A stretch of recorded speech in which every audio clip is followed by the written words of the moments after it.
ഞങ്ങൾക്ക് കൊല്ലത്തൊരു കല്യാണം ഉണ്ടായിരുന്നു. അപ്പോൾ പുനലൂർ വന്നിട്ടാണ് പോകുന്നത്. മാമിയുടെ റിലേറ്റീവിൻ്റെ ഒരു കല്യാണമാണ്.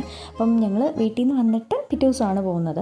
അപ്പം എനിക്കാണെങ്കിൽ ഉടുപ്പിൻ്റെ ഒരു മാച്ചിങ് ആയിട്ടുള്ളൊരു കമ്മലൊക്കെ വേണം. പിന്നെ മാമിക്ക് ഡ്രസ്സിനനുസരിച്ചുള്ള കാര്യങ്ങൾ വള ഒക്കെ വേണമായിരുന്നു. അപ്പം ഫസ്റ്റ് നമ്മൾ ത്രെഡ് ചെയ്യാൻ പോയി. ഞാൻ ത്രെഡ് ചെയ്തില്ല. എനിക്ക് ത്രെഡ് ചെയ്യണമെന്ന് ഭയങ്കര ഇതുണ്ടായിരുന്നു. പക്ഷേ എൻ്റെ ഐബ്രോസ് ഞാനായിട്ട് റേസർ കൊണ്ട് എടുത്ത് വെച്ചേക്കുന്നതുകൊണ്ട് എടുക്കാനധികം ഇപ്പോൾ പറ്റില്ല കേട്ടോ. അതുകൊണ്ട് പിന്നെ ഞാൻ വേണ്ടെന്ന് വെച്ചു. പിന്നെ എനിക്ക് കമ്മൽ നോക്കി. ഈ രണ്ടെണ്ണത്തിൽ കൺഫ്യൂസ്ഡായി. എന്നിട്ട് അതിൽ കുറച്ചുകൂടി വലിപ്പമുള്ളൊരെണ്ണം എടുത്തു. ഇവിടെ ഒരുപാട് കുപ്പിയോളയുണ്ട് കേട്ടോ. കുപ്പിയോളയുടെ പല മോഡലുണ്ട്. കല്ല് വെച്ചത്, മുത്ത് വെച്ചത്, അങ്ങനെ കുറേ ടൈപ്പുണ്ട്. അതിൽ മാമിക്ക് വേണ്ട സാരിയുടെ മാച്ചിങ് ആയിട്ടുള്ള എടുത്തു. എനിക്ക് ഡ്രസ്സിന് ഓൾറെഡി ഉണ്ട്, അപ്പോൾ പിന്നെ മേടിക്കേണ്ട ആവശ്യമില്ലായിരുന്നു. കമ്മൽ മാത്രം മതിയായിരുന്നു. പിന്നെ ഉമ്മാക്ക് കമ്മൽ മേടിച്ചു, ക്ലിപ്പ്, അങ്ങനത്തെ കുറച്ച് സാധനമൊക്കെ മേടിച്ചിട്ടുണ്ടായിരുന്നു. പെർഫ്യൂമൊക്കെ മേടിച്ചു. അത് കഴിഞ്ഞിട്ട് അനിയനൊരു ഷർട്ട് എടുക്കണമായിരുന്നു. അത് ലാസ്റ്റ് മിനിറ്റ് പ്ലാൻ ചെയ്തതാണ് അവനൂടെ എടുക്കാമെന്ന്. അപ്പം എന്തായാലും ഇനിയിപ്പം പെരുന്നാളിനേക്ക് എടുക്കാം എന്നുള്ള രീതിയിൽ അവനങ്ങ് എടുത്തു.